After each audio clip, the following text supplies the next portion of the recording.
আনাম দেন, সব কার্টুন দেন। এই দোকান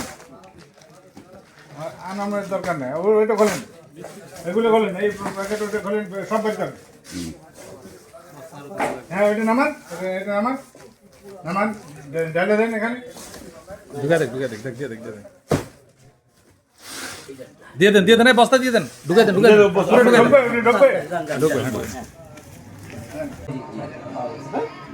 আপনি কি ভবিষ্যতে কি আর এই ধরনের কর্মকাণ্ড না না না আপনি একটু বলেন যে আমি আর ভবিষ্যতে আপনি একটু বলেন আমি আপনার বক্তব্যটা বলেন। জীবন সারি তুমি এটা কই আমি ভবিষ্যতে নকল পণ্য বিক্রি করব না? না জীবন করব না, বিক্রি করবেন না। যদি বিক্রি করে আইন তোমার খবর দাও। এই কাজটা করে ধরেন আপনার 10-15 টাকা 20 টাকা 50 টাকা। আচ্ছা স্যার, আচ্ছা কিন্তু এটার কারণে যে কৃষকের লক্ষ লক্ষ টাকা ক্ষতি হচ্ছে, জি জি এই জিনিসটা আপনি কি বুঝতে পারছেন?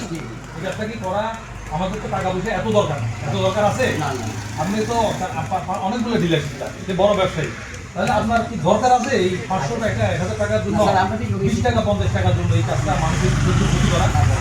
আপনার 15 টাকা লাভ হচ্ছে কিন্তু কৃষকের 15 লক্ষ টাকা ক্ষতি হচ্ছে। সে সারাটা বছর কৃষি কাজ করতেছে, চাষ করতেছে, কিন্তু সে ফসল তার ঘরে নিতে পারতেছে না। কেন হচ্ছে না? এই নকল করার জন্য। তাহলে আপনি বলেন, একটু একবার বলেন যে আর এই কাজ করবো না।